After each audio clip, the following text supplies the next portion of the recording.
to Hotel Bar Sessions, the podcast where three philosophers sit down at the end of a long conference day to chop it up at the hotel bar, which, as we all know, is where the real philosophy happens.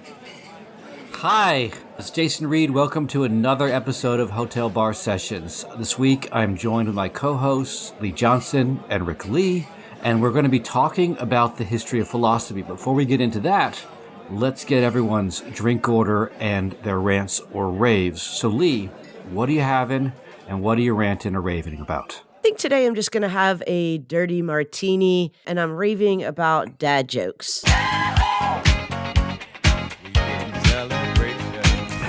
So the other day, I was at a family gathering, and somehow we got into this dad joke off.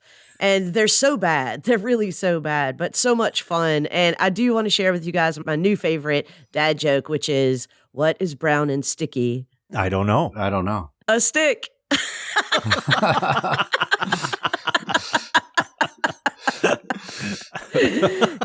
So it's just too easy. Nice. Rick, so what are you having and what are you ranting or raving about? So today I'm going to go back to a classic cocktail, the South Side. I love me some gin, you all know, and so South Side is a gin-forward cocktail. Today I am raving as well, and I'm raving about the philosopher Nicholas of Cusa. I'm teaching a seminar in medieval and Renaissance philosophy, and I decided to do it on the topic of reason and its others, and my God, Nicholas of Cusa is both incredibly difficult and wicked, wicked smart. So, Nicholas of Cusa, shout out to you. He was a gin-forward philosopher. He probably was. Well, yeah, beer forward maybe. Yeah. Jason, what about you? What are you drinking and what are you ranting or raving about? I'm going to have a Maine Beer Company, local brewery, their farmhouse. I haven't been there since the COVID, but they have a great spot up in Freeport where they give you as many big, giant pretzels as you want. They don't stop. I've tested them on this. They do not stop coming. Jason, I love that you've now become an old man and you call it the COVID. The COVID. While he's eating the pretzels. The pretzels. So I'm going to rant about the slow creep of Christmas. Every year I feel it creeps up earlier and earlier, and the watershed of Thanksgiving has been crossed a long time ago. And yep. I feel we're getting to the point where we're going to go straight from Halloween into Christmas, and I'm just not ready for that. Yeah. So it's the slow creep of Christmas. I can feel it, I sense it, and I'm not ready for it. We are talking about the history of philosophy this week. So, Rick, what about the history of philosophy? So I'm a big fan of the website The Daily News, and Justin, the editor of that, was a former guest on our show, and he posted a link to an essay by a philosopher, Hanno Sauer, that was arguing against the importance of the history of philosophy, both for philosophy and in general. And he makes this argument because he gives a positivistic and a kind of scientistic model of philosophy, so that physics and biology and chemistry, they've made some progress. Like we know more about how the orbits of the planets work and so on.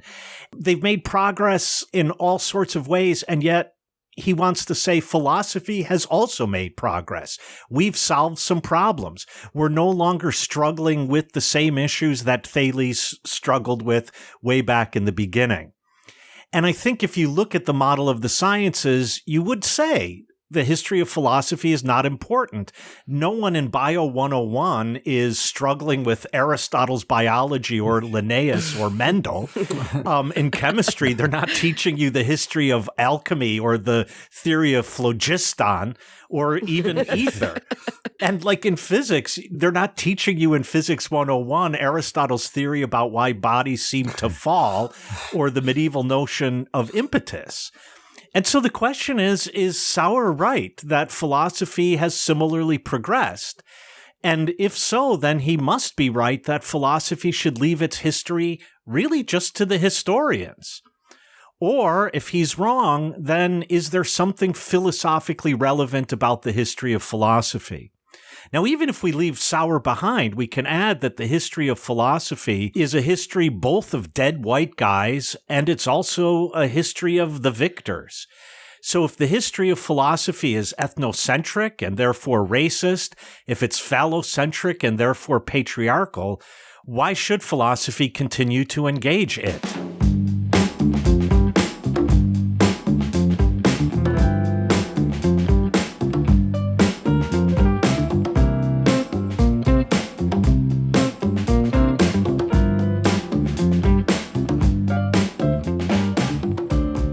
So I'm really interested in each of your pedagogical practice.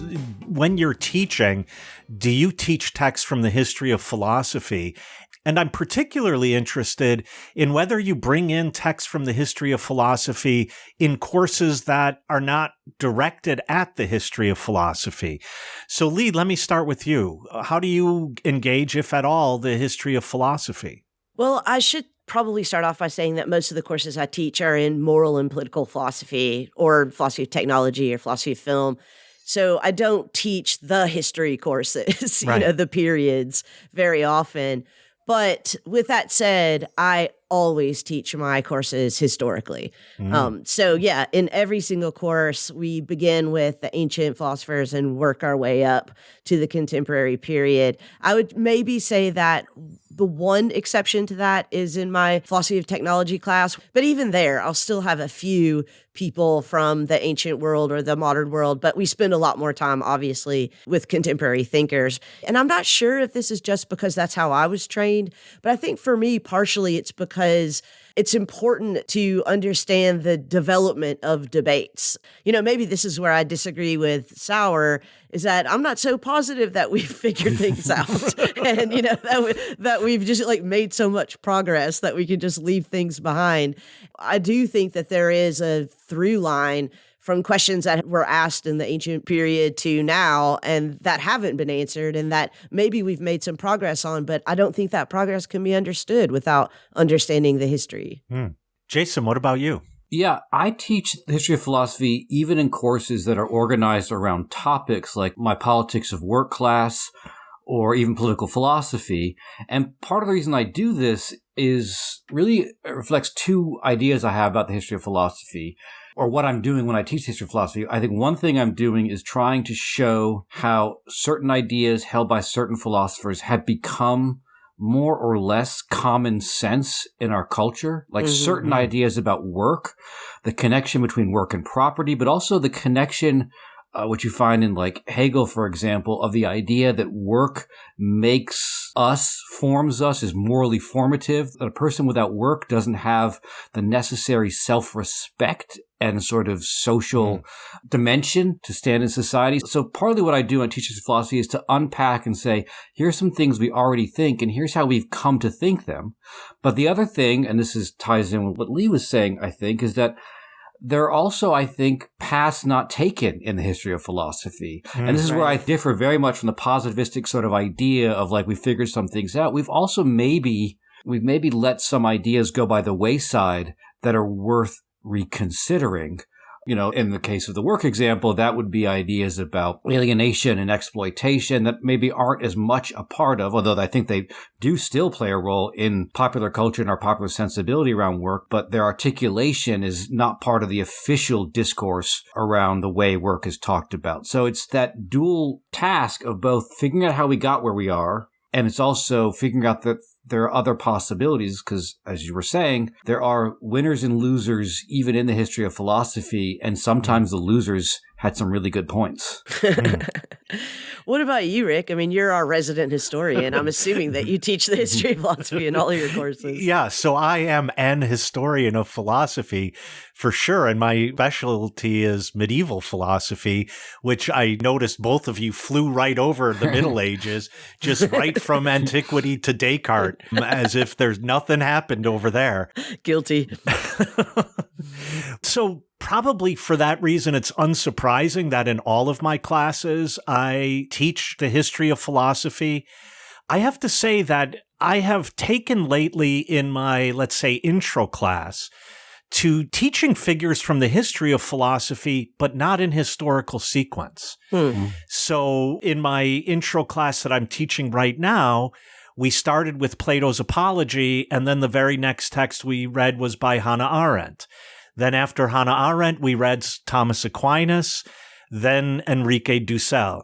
Right now we're reading Edmund Husserl's Crisis, but we're going to end the class with Aristotle.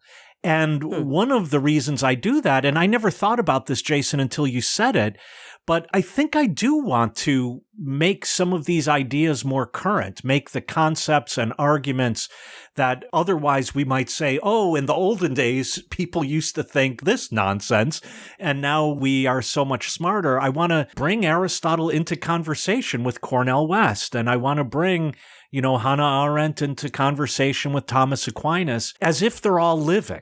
I really worry about the history of philosophy being taught either like it's a museum or even worse, like it's a zoo. So if you think about what the experience is in a zoo, you go and you look and you're like, oh my God, aren't those animals cute in their own habitat? And it's so fun to stand here and look at each of them. But it never matters, right? It never really impacts us. And so I try to find ways to make the history of philosophy much more living. And I think for both of the reasons you each pointed out, I like to trace the development of ideas. I like to see how they're interconnected. And maybe there's a model of progress there. I'm not sure. But I also like the point Jason raised. And this is a point I think the philosopher Edith Dobbs-Weinstein makes often, that some aspects of the history of philosophy have been occluded. It's not just that they've been left behind, but they have been actively pushed behind, pushed out of sight, pushed out of mind. And I like to think about, what does the history of philosophy look like without those occlusions? If I could just return to this presupposition that we've actually solved problems, which, again, I find suspicious. I think it's really important also that some of the bad ideas get studied as well. Some of the things that we think that we've already solved. And you mentioned at the top of the episode that in biology classes or chemistry classes or physics classes, we're not learning about like the ethers or alchemy or things like this anymore. But I think it is important to go back and actually understand the arguments of, for example, race realism. Because if you don't understand how that argument was made in the first place and how it became so entrenched in our culture and society globally, then when it rears its ugly head again, if your answer is simply, oh, we already solved that problem of race realism, then it seems to me that you are woefully ill-prepared to live in the world that you're actually in. In addition to that, if you think about, let's say, Kant's anthropology, maybe it's not the origins, but there is a philosophical embrace, I'll say, of a kind of version of race realism. And if we accept too quickly that progress has been made, and so we don't have to keep going back, I think what we miss is how that progress itself was actually built on the back of an argument about race realism. Yeah, and without the history, you can't untangle those things, right? I mean, you can't untangle the rise of race realism as contemporaneous with the rise of science, with the rise of democracy and the nation state and worldwide commerce. Like, all of those things are so tangled together, and all of the arguments forwarding or opposing all of those things are so tangled together. And you just can't understand that without going back through and, reading even the bad ideas. Right. And the other thing that we can't do in philosophy, and I think it's because we can't do this in the broader world, is if someone comes into a science class and wants us to talk about like spontaneous generation, right? It's very easy to say, we don't believe, now that's been disproven, shut up. But if someone comes into a philosophical discussion or even a political discussion and wants to talk about, like, to use the race realism example, the fundamental biological difference between the races, you can't just say to them, that's been disproven. You have to actively disprove it. You have to actively engage it. Because there isn't a guaranteed progress in society, philosophy cannot assume a model of progress borrowed from the sciences, in which some ideas are just gone and dead and done with, because those ideas keep coming back. There's a great Adorno line where he talks about how it's so frustrating that a philosopher engaged in political debates has to constantly go back and defeat the same bad ideas that have been defeated before. But that's the job. That's the job, Teddy. Yeah. I'm sorry about that. Yeah. I mean, serious question, though. What are the questions that we've solved? Yeah. Just one. So just one. Sauer points to things that I don't think we've actually solved. He points to issues like, we have a better account of knowledge than, for example, Plato did.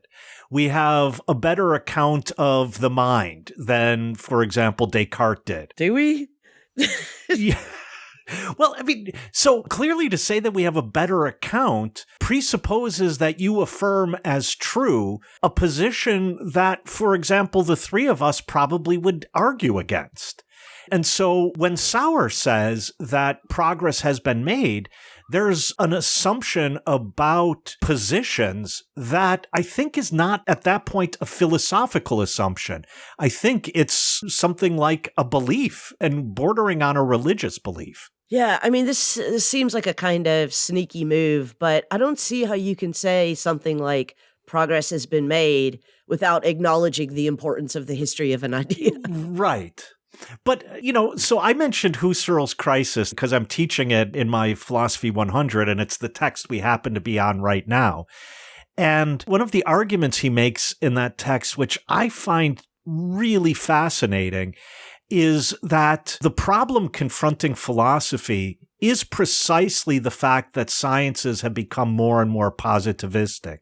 And by that, he means they are only interested in questions of mere fact. Mm-hmm. And he has this great line, fact-minded sciences make fact-minded people. Mm-hmm. In the movement toward positivism in all the sciences, and I think we could argue that a huge chunk of philosophy today has moved in a positivist direction. Mm-hmm. That is looking for what factually is the case and basing philosophical argumentation and demonstration on what is factually the case and therefore verifiable, that this turns us into fact-minded people who are no longer therefore able to think about values and norms. Mm-hmm. And Husserl goes even further, the connection of knowledge to the meaning of human existence. Yeah. Right. Yeah. It seems to me that in the very idea about progress is an assumption that we're reducing philosophical text to factual or declarative statements in them, right? I mean, part of the reason we reread Plato or Duns Scotus,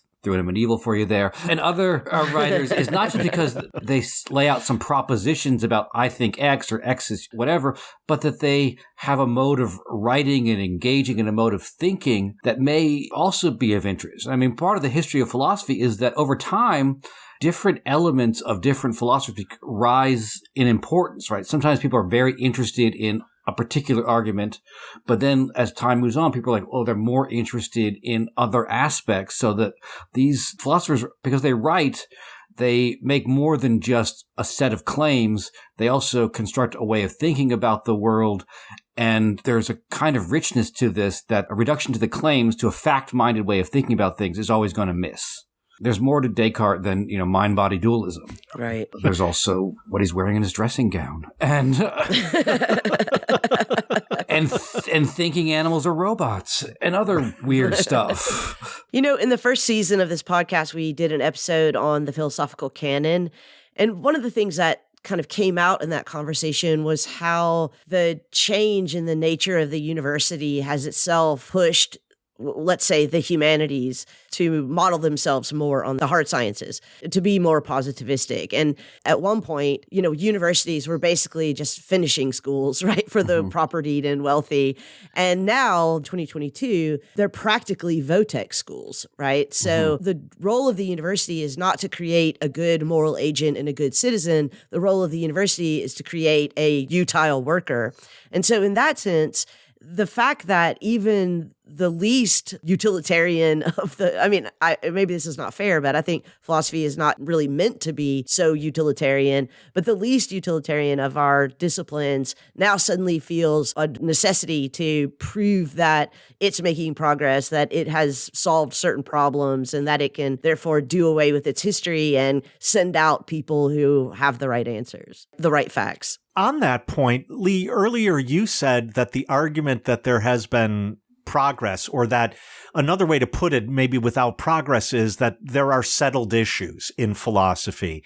You made the point that you can't make that claim without an understanding of the history of philosophy. Mm-hmm. The other side of that is that the history of philosophy provides a number of models for thinking through some issues that we are still trying to think through. And so you just raised this question of the utility of philosophy and what does philosophy look like when it's put into a kind of vocational setting, a setting in which the main question is, what are you going to do with that? I think going back to the history of philosophy actually helps us think about what's the problem with that question in the first place, and what could philosophy's role be in struggling against the vo-tech context in which now even philosophy is forced to practice.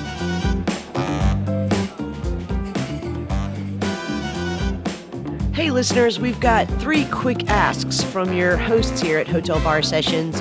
First, if you haven't done so already, make sure that you're subscribed to this podcast on whatever platform that you listen to podcasts. Second, hop on over to Twitter and make sure that you followed Hotel Bar Podcast there. We're at Hotel Bar Podcast, and you can find the Twitter handles of all 3 co-hosts in the bio there. And third, and probably most importantly, we would really appreciate it if you could recommend us to your friends and share our podcast posts on your social media. Now, back to the conversation. So, Rick, one of the things that you mentioned rightly, I think, at the top of the episode was that the history of philosophy is ethno-centric, racist, patriarchal. And as Derrida once said, very few people in the history of philosophy have been on the side of democracy. So it's pretty anti-democratic as well. So how do we take up the history of philosophy, acknowledge that it is white, male, heterosexual, cis, able person centered, and still value it? This is something I struggle with a lot, because I think there's an easy way to answer only partially this question. And that is, there is something important about showing the Eurocentrism, the racism, the patriarchy of the history of philosophy. But as we were talking about earlier, it's important to show that, for example, one's metaphysics might actually be built on the back of a racist dynamic. One's epistemology might be built on a sexist structuring of the world or a patriarchal structuring of the world. And I think that if we don't engage the history of philosophy with its being structured in all of these ways, it might be really easy for us to not see the way in which racism is not just something that has to do with whether Harvard or the University of North Carolina can engage in affirmative action programs, but actually is more widespread in the ways we think, or even in things that go without saying. The history of philosophy, what is it? Is it an attempt to document what has been thought, or is it itself a thing that exists in the present through the canonization and reteaching of certain figures, right? Because one of the things that I'm often torn about is when I teach actual history of philosophy classes, which I do sometimes, I do try to diversify those classes and include like Elizabeth of Bohemia as well as Descartes. But the other thing that I'm always torn about is that if you wanted to read, say, for example, stick to the gender point, like someone like Simone de Beauvoir or Judith Butler, they assume you know Descartes' argument. Or another example, like Fanon assumes you know Hegel. Like to engage in some of the work that's happening closer to the present that is anti-patriarchal or anti-colonial, the odd thing is sometimes you need to cover the kind of generic Eurocentric version of the canon because it's the canon that those figures knew and were struggling against as well, right? So there's a certain way in which you have to know the major figures in philosophy to also know the major attempts to undo the influence of those major figures? You mentioned a number of figures, de Beauvoir, Judith Butler, Fanon. It's not merely that they're struggling against Hegel or Descartes, but they also find important moves made, important philosophical tools and important resources in those figures, without which they could not be producing the thought they're thinking. I can't imagine Judith Butler without Hegel, just as an example. Sure, she's in many ways an anti-Hegelian or thinking against the grain of Hegel or whatever, but she certainly picks up an awful lot of resources from Hegel and other figures in the history of philosophy. And so while she's struggling against that canon, she's also using the tools that the canon provides. Your point, Jason, also really distinguishes between the capital T, the history of philosophy, which is the canon, right? Which is white, which is male, which is patriarchal and colonialist and all of those things.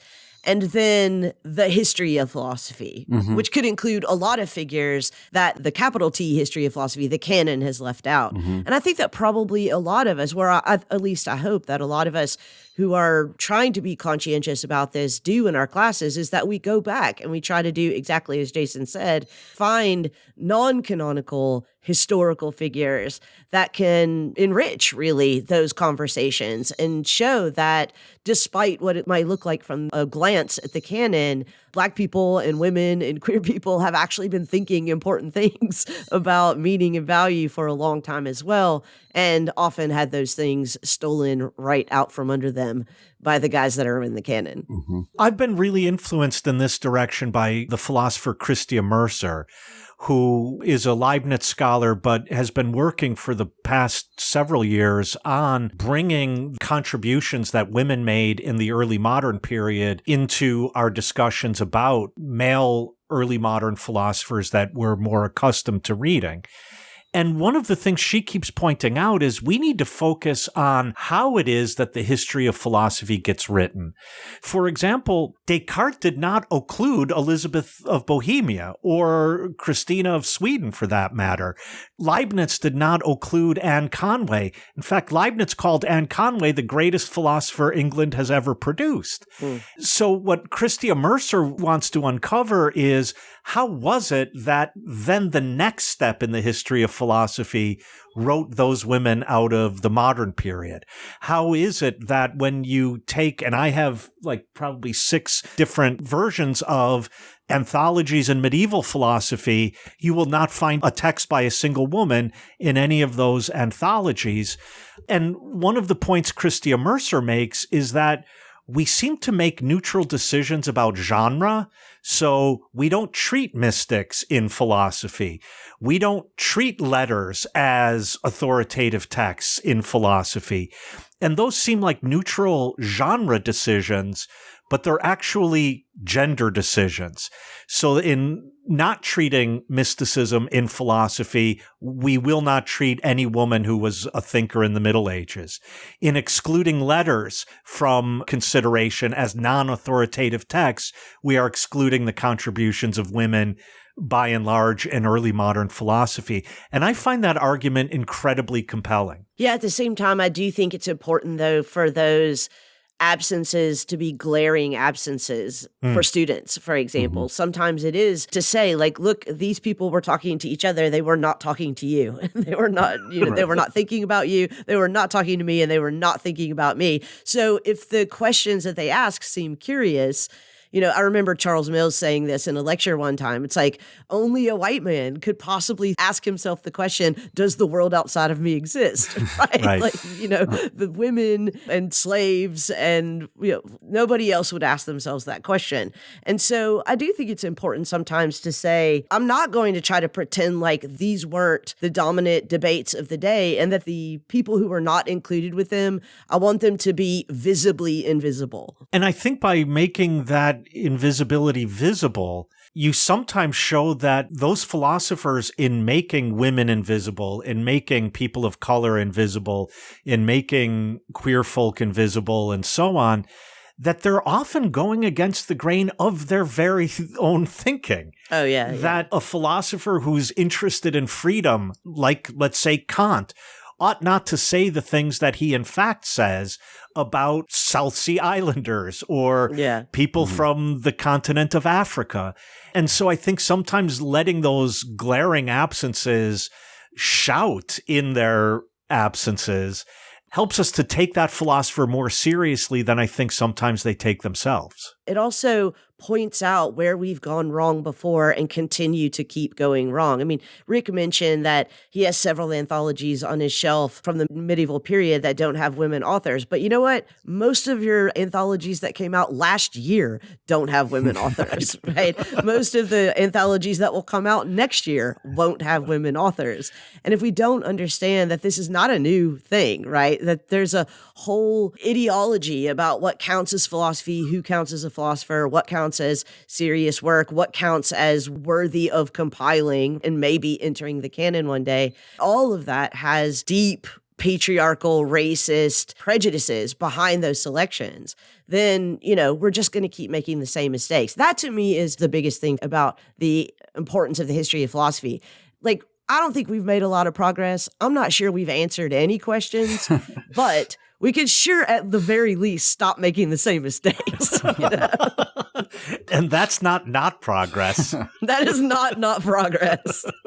Although, speaking of mistakes, I think one of the mistakes that I worry about a lot in terms of history of philosophy is the representation of history as just being a conversation, a series of talking heads, in which it's only the ideas of other philosophers that influence philosophers, that there are no events, whether they be political or other, that have helped shape philosophical thinking. I mean, take, Marx, you talk about Hegel, you talk about Feuerbach, but it's equally important to talk about 1848 in Germany, 1871 in Paris, the Paris Commune, because I think it's important to move away from a very idealist history in which it's only ideas that drive history, that things happen, and that changes how people think as well. We can reincorporate some people who have been excluded, like Anne Conway and so on.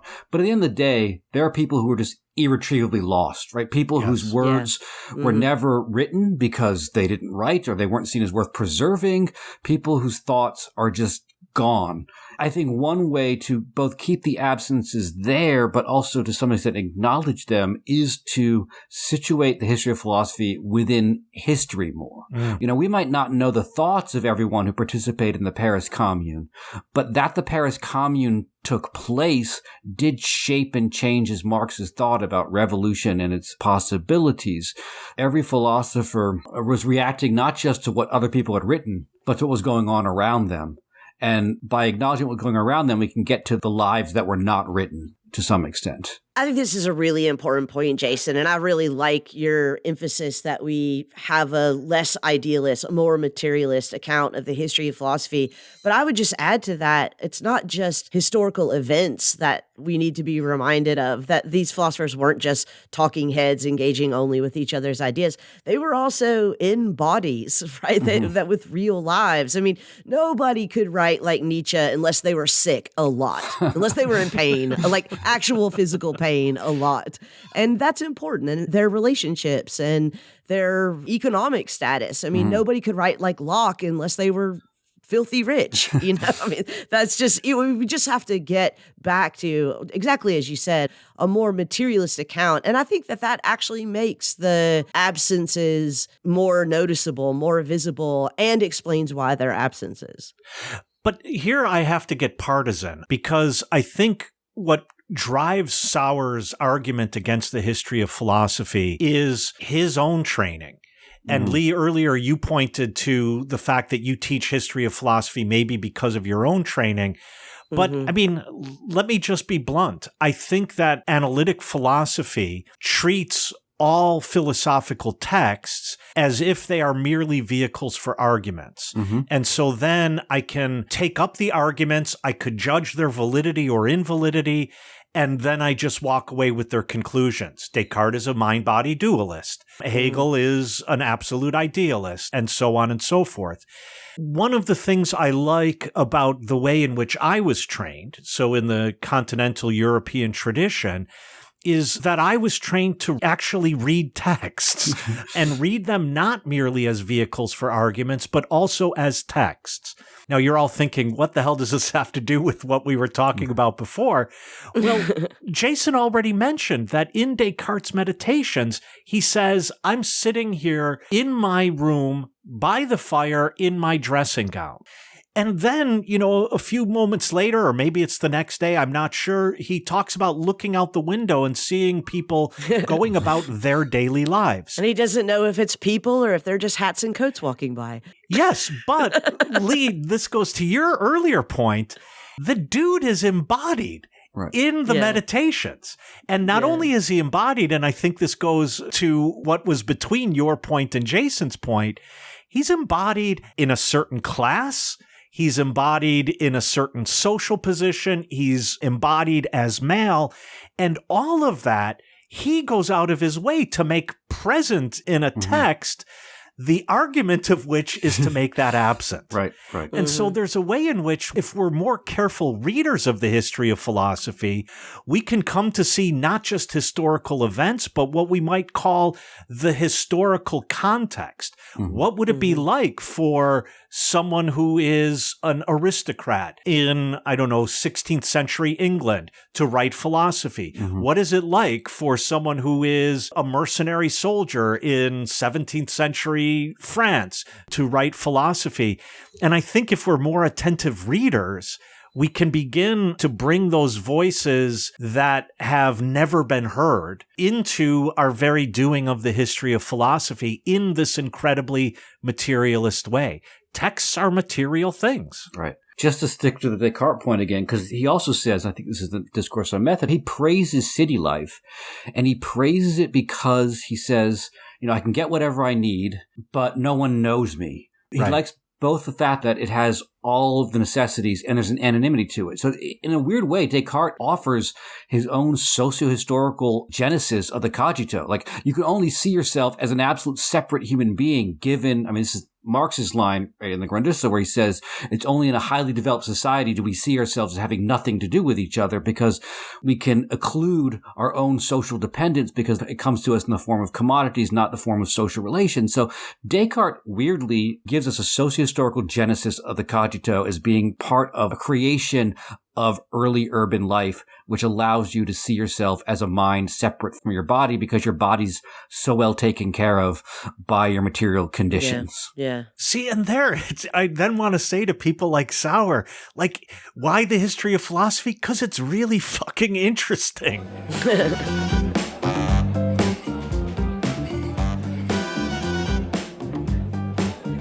Hey, we couldn't hear you while you were shouting into your headphones.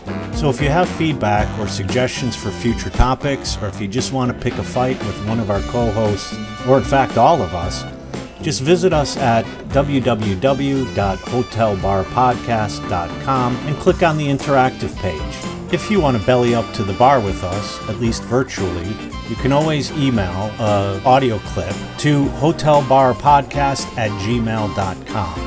If it's interesting, we're going to steal it from you. If it's not, we'll send you our Venmo handles and you can virtually buy us a drink. So, Rick, you brought up the different types of training in philosophy, analytic versus continental. And I want to not so much push back about that, but be self-critical about it. Because there was a remark that someone said to me a while ago that haunts me to this day. And they basically said that continental philosophers are to doing philosophy what art historians are to making art. That we all find our person, Heidegger, Deleuze, whomever. We talk about who influenced them and how they impact things the same way that an art historian would talk about like a Monet or something like that. Basically, the person was trying to make the argument that to some extent, history of philosophy can stand in the way of doing philosophy. We become specialists in a person. We know the intricacies of their thought. We know how they were influenced. We know who they influence. We probably usually know why they should be seen as winning out the arguments they actually actually lost, right? Like they actually should have defeated anyone who actually claimed against them. So this is going back to, as you said in the opening, not wanting to have history of philosophy be a zoo and a museum. And I do feel like there's a tendency within Continental to sometimes become curators of the museum. Like, welcome to the Museum of Spinoza. Here, I will show you everything Spinoza thought in its glittering glory, and I will explain to you why it's so important. Stay 5 feet from the cage, please. Yes, exactly. Exactly. Don't feed the Spinoza. Do not feed the Spinoza. And so I guess I'm wondering, both of you, because we're all trained in this way, how do we resist the tendency to become curators and not practitioners? I'm not sure that I would describe, for example, a Spinoza specialist as a historian of philosophy. I think that there are a lot of those kinds of people in continental philosophy that have picked a figure, focused on that figure somewhat obsessively. What I think is a temptation that's very hard to resist when you're actually a historian of philosophy. So when I say a historian of philosophy, I mean people who really focus on periods, ancient philosophers, medieval philosophers, modern philosophers, whatever. I think that it's very difficult to resist the temptation to have a narrative about that period. And it's usually a narrative that involves some kind of progress. And that gets in the way of, as you say, being a practitioner of philosophy anymore, because you have the story, your story of the ancient period, of what happened in the modern period, et cetera. That's something that I personally also really struggle with. I mean, I think I have a kind of narrative I tell about how we got from the ancient period through the Middle Ages with a brief stop in the Renaissance and then straight into the modern period and then the 19th century and then the long 19th century and then the 20th century and then the long 20th century. You know, I have a story that I tell about those. And a lot of that is just because it's helpful pedagogically, because storytelling is a very good way to teach, but it becomes intoxicating. Yeah, no, it is easy to get high on your own supply as a historian of philosophy. I think that's true. And I, too, would separate.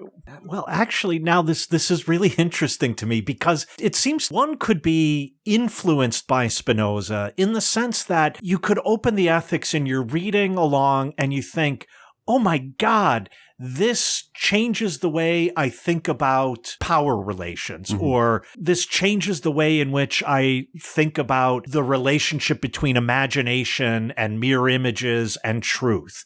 Then you start taking up those ideas, which clearly are present in Spinoza's text, but are also part of what used to be called the perennial philosophy or the perennial questions of philosophy. Today, there are any number of people working in a more or less Marxist, or we could even say communist direction, that are incredibly influenced by Spinoza. And I'm not sure that I would ever count them as just historians of philosophy, as if that's a bad thing. I don't think Etienne Balibar, for example, is a historian of philosophy. I think he's a philosopher who looks at the history of philosophy philosophically. And that's a difference. Like, what would the history of philosophy look like taught in a history department versus what does the history of philosophy look like taught in a philosophy department? And I think one difference that should be made is the history of philosophy can be taken up philosophically and not just as a succession of one damn thing after another, but what does it mean to move from late medieval discussions about nominalism to realism to early modern discussions about the nature of the individual and its relation to other things. And here, individual could be both human and non-human.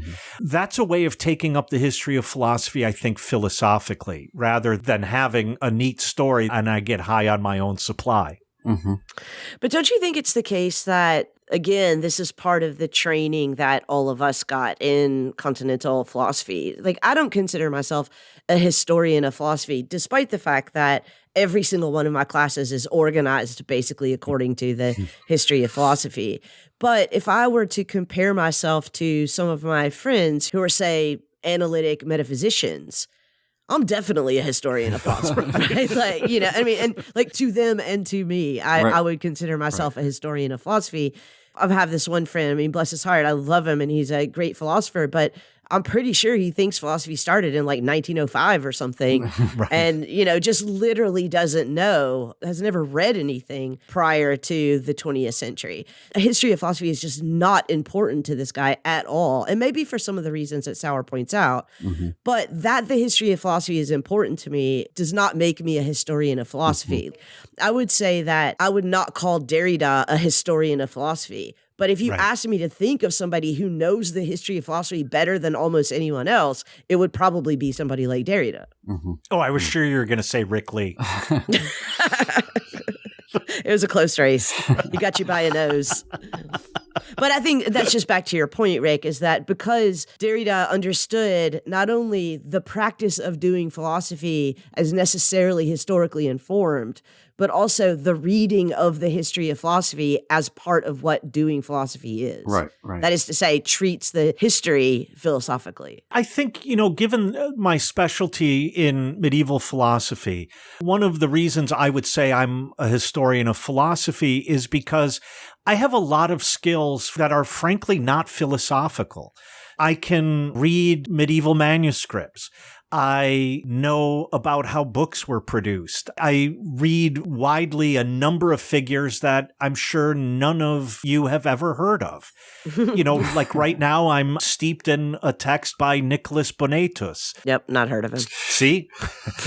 And, I don't think I want to say, oh, y'all should be reading Nicholas Bonetus. I mean, I think in a way you should. But part of my task is to figure out why it is that, for example, now that I said Nicholas Bonetus, this is going to... Oh, okay. So if I'm trying to figure out why a later medieval philosopher says the things they do or uses a term in a specific way, then I have to do this kind of archival research to figure out, does this use of the term have a history, and what does that history look like, and what are the nuances in that history, and so on. I don't take all of that work that I'm doing there to be philosophy. But the reason why I'm steeped in this text by Nicholas Bonetus is because it's a text about distinctions and differences.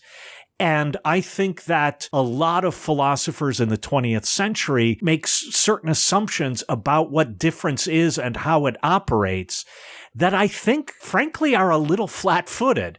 And had there been a little bit more reflection on other philosophers who have thought also very seriously about these questions, we might say some different things about, for example, what difference is, how it operates, and so on. Rick, you said something in your comment there. You said, I do think that you should read, who is it? Nicholas Bonetus? Nicholas Bonetus, yeah. Nicholas Bonetus. And I think we're kind of dancing around exactly that question. Like, I think we all think that people should know the history of philosophy. Right. And yes. I want to ask you guys if you could articulate that. Where's the ought there? Why ought people read the history of philosophy? I can offer 3 reasons, one of which is merely pragmatic, I think. The first reason is I think one ought to read the history of philosophy just so that one doesn't reinvent the wheel. Yeah. This is one of the pitfalls of being a historian of philosophy, is that you come to the position ultimately that there is nothing new under the sun. And I don't think that's true, actually. And also, by the way, I'm not sure we should be focusing on novelty as a philosophical value. But I think just to not reinvent the wheel is very important. Secondly, I think the origin of various concepts, ideas, and arguments and their development within this rich sense of history that we've been talking about, the material history, social history, political history, and so on, that to chart that origin and development helps us to understand the ways in which ideas, concepts, and arguments might be linked to structures that we are otherwise struggling against. And then the third reason is, and I am sorry, Jason, but I think I might rob a point you wanted to make, but it's a point you already made. I think there are some aspects of the history of philosophy that didn't get written into textbooks about the history of philosophy that are really worth going back and thinking through again. What about you, Jason? One of the odd things, speaking of reinventing the wheel, is that a lot of times teaching the history of philosophy does feel like you're getting students to reinvent the wheel. And I sometimes say this to them because they're going through arguments that have happened before, but I say to my students sometimes, the thing about reinventing the wheel is, yeah, it's redundant, but hey, you invented the wheel.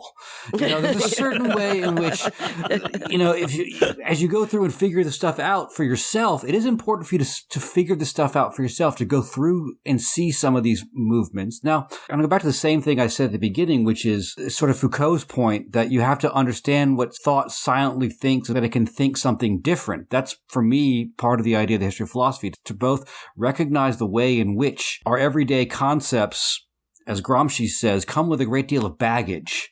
The history of philosophy offers us a way to make inventory of that baggage. It's like, oh, this comes from here, this comes from here. And to, as Rick was saying, to see some of the baggage has. Like, oh, this comes with a lot of racism. Maybe I don't want that so much anymore. I'm going to leave that behind. So by understanding where our thoughts come from, we can begin to think differently.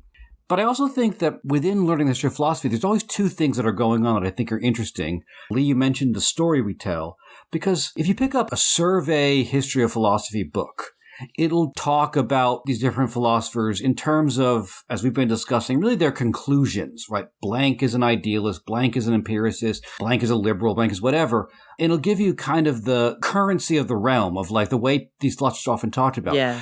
But if you talk to anyone who really reads that philosopher, they probably find that label incredibly infuriating. Like, oh my God, there's so much more going on than this supposed label. So there's a sort of weird duality into the history of philosophy that I think is very interesting. On the one hand, people should know this is what empiricism is. This is what some of the major kind of moves. But they should also know that every time those positions are being articulated, there's always so much more going on. And that part of the history of philosophy is constantly learning and unlearning the history. You're learning, in some sense, this narrative, but also recognizing that the narrative you're given doesn't contain the actual history that it supposedly contains. I mean, this is where we started. This is why progress is one narrative, doesn't fit. I would say any other narrative doesn't fit either, because there's more going on in every one of these texts than the narrative would allow. Before we get to your arguments, Lee, I want to add a fourth thing to the thing I said, the three things I said before. That is that I think there is a way in which in every age certain things go without saying, and therefore they're unsaid. Maybe this is part of the baggage that Jason was talking about.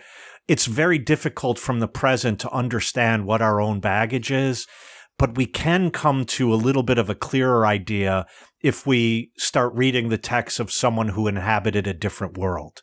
And that, I think, is really important.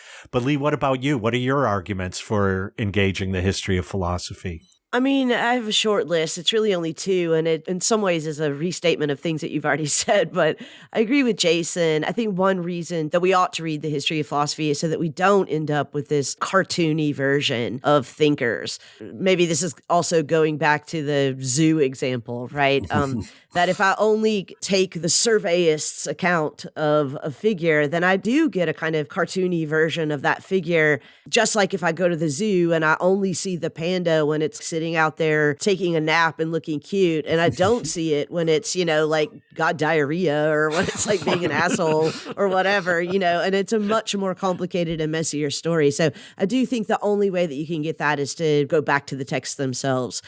The other thing is what I said in the previous segment. We got to stop making the same mistakes. I mean, Rick said we don't want to reinvent the wheel, but we also don't want to make the same mistakes. We don't want to reinvent our worst selves. And this reminds me actually of a episode from last season where we interviewed Caleb Kane. He was the guy who fell down the right-wing YouTube rabbit hole.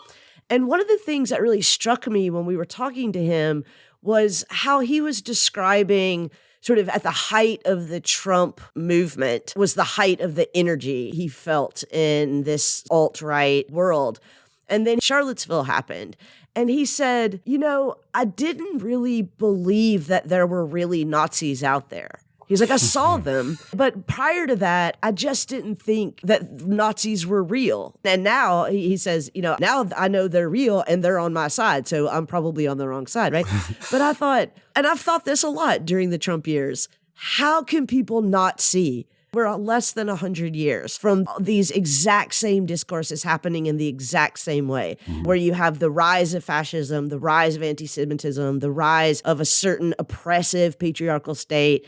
Anybody who's just familiar with the history of ideas in the early to mid 20th century must have known that all of this stuff was going to happen exactly as it did. And so there, to me, is the big punch, the big sell, the hard sell for the history of philosophy, is that why would we want to keep making our worst mistakes over and over and over again?